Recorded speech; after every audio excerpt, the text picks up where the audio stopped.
तो गाइज़ ये है आगे की फंक्शन, मतलब उसके बाद वर्मा जयमाला के बाद आपको पता है जैसे कि फेरे की तैयारी स्टार्ट हो जाती है। तो यहाँ पे फेरे की तैयारी स्टार्ट हो गई थी। मैं वहाँ पर नहीं रुकी थी रात में क्योंकि छोटा बेबी था और ठंड बहुत थी, ओपन था वो, इसलिए।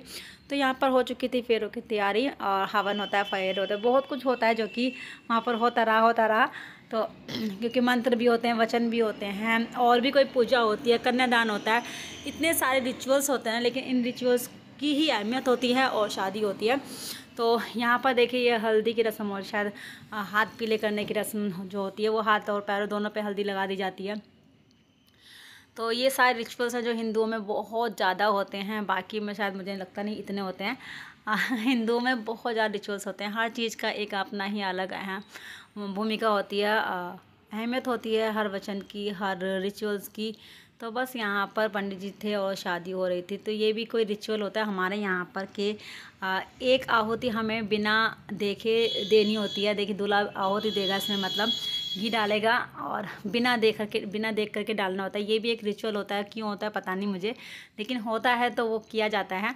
उसके बाद स्टार्ट हुए फेरे यहाँ पर। तो जैसे कि आपको पता ही है, 4 फेरे लड़का आगे होके लेता है और 3 फेरे लड़की आगे होके लेती हैं। तो बस ये 7 फेरे होते हैं, 7 वचन होते हैं। लेकिन इन वचनों को कौन कौन निभाता है प्लीज़ कमेंट करके मुझे बताइए ज़रूर, क्योंकि मैं भी एक शादीशुदा हूँ और मुझे नहीं लगता कि कोई इन वचनों को निभाता है। बस वहाँ पर तो बहुत जल्दी हाँ हाँ सब लोग बोलते हैं। क्या आपके हस्बैंड या आपकी वाइफ ने ये सारे वचन अच्छे से निभाए हैं, नहीं निभाए हैं, प्लीज़ कमेंट बॉक्स में ज़रूर बताइए। आपको शादी का कौन सा वचन सबसे ज़्यादा अच्छा लगा, और या फिर आप सबसे कौन सा वचन है जो कि आप उसे पूरी लाइफ टाइम फॉलो कर सकते हैं, तो वो भी प्लीज़ कमेंट करके मुझे ज़रूर बताइए। और मेरे को तो लगता नहीं मैं कुछ कर पा रही हूँ या फिर मेरे हस्बैंड ऐसा कुछ कर पा रहे हैं कि जो वचनों को हम लोग फॉलो कर पाए प्रॉपर तरीके से। तो बस यहाँ पर फेरे हुए ख़त्म, और उसके बाद जो होता है वो होता है अभी फेरे ख़त्म नहीं हुए, अभी आगे लड़की भी आएगी तभी तो फेरे ख़त्म होंगे। सिर्फ लड़के आगे होने से फेरे थोड़ा ना ख़त्म होते हैं, क्योंकि 7 फेरे होते हैं जैसे मैंने आपको बताया ही था। तो वहाँ पे उनकी लड़की के घर वाले थे, ये इनकी सिस्टर है जो ब्लू लहंगे में खड़ी हुई हैं, और बाकी मेरी जो भतीजी थी, उनकी बहन, जीजू, ये सब लोग रुके हुए थे, हम नहीं रुके थे। जितने भी बच्चे वाली लड़कियाँ थी वो कोई भी नहीं रुका था, क्योंकि छोटे छोटे बच्चे होते हैं तो फिर रुकने में दिक्कत होती है ठंड में, ओपन में। तो इसलिए हम लोग तो रुके नहीं थे वहाँ पर, ये सब रुके हुए थे, यहाँ पर बाती आ रहे थे। फिर ये है इसकी दूल्हे की बहन, जो कि अब आई थिंक सिंदूर दान होगा। तो सिंदूर दान भी एक बहुत बड़ा रिचुअल माना जाता है। तो जब भी सिंदूर दान होता है तो हमारे यहाँ पे बहुत सारी तालियां बजती हैं, सब लोग बहुत अच्छे से ताली बजाते हैं कि फाइनली अभी जो इंतज़ार होता है वो ख़त्म हो जाता है दूल्हे दुल्हन का, और अब बस इनकी जो नई लाइफ है वो स्टार्ट होने वाली होती है। तो यहाँ पर हो रहा था सिंदूर दान, और ये था इनकी सिस्टर, तो ये करवा रही थी साथ में। कर तो काम सब लेते हैं, लेकिन कहते हैं ना जो सबके सामने जो काम होते हैं वो थोड़ा सा क्या बोलूँ मैं, क्या कह सकती हूँ ये थे इसके हस्बैंड।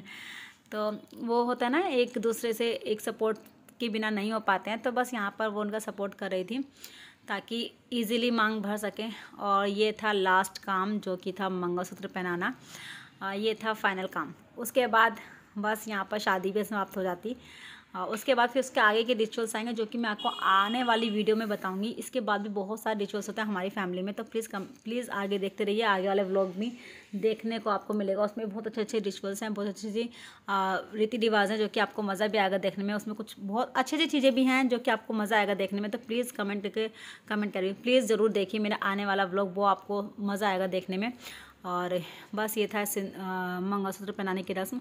तो ये पहनाते ही यहाँ पर शादी में समाप्त हो गई थी, और मैं अपना व्लॉग भी यहीं पर समाप्त कर दूँगी, क्योंकि जो बाकी के रिचुअल्स हैं जब ये दुल्हन घर पहुँच जाएगी तो उसके बाद दुल्हन घर पहुँचने के बाद जो हमारे रीति रिवाज हैं वो मैं आपको आगे वीडियो में दिखाऊँगी। नेक्स्ट वीडियो जो भी मेरी आएगी तो उसे देखने के लिए आप मेरे चैनल को सब्सक्राइब कर लिए, ताकि आपको वो नया व्लॉग मिल जाए देखने के लिए, और आप एंजॉय कर सकें। और आपको व्लॉग कैसा लग रहा है प्लीज़ कमेंट करके मुझे ज़रूर बताइए। तो यहाँ पे सुबह दुल्हन आ गई थी, मैंने कहा ना घर की एंट्री नहीं करवाऊंगी, बस एंट्री तक ही मैं अपना व्लॉग एंड कर दूंगी। तो यहाँ पर सब लोग सुबह सुबह की वीडियो आई है, बिल्कुल सुबह सुबह, ये तो उनके साथ ही आई थी। चेंज करके चली गई थी क्योंकि साथ में ही आए थे उनके। तो हमारे यहाँ एक रस्म होती है कि पहले मुंह मीठा कराया जाता है दुल्हा और दुल्हन का।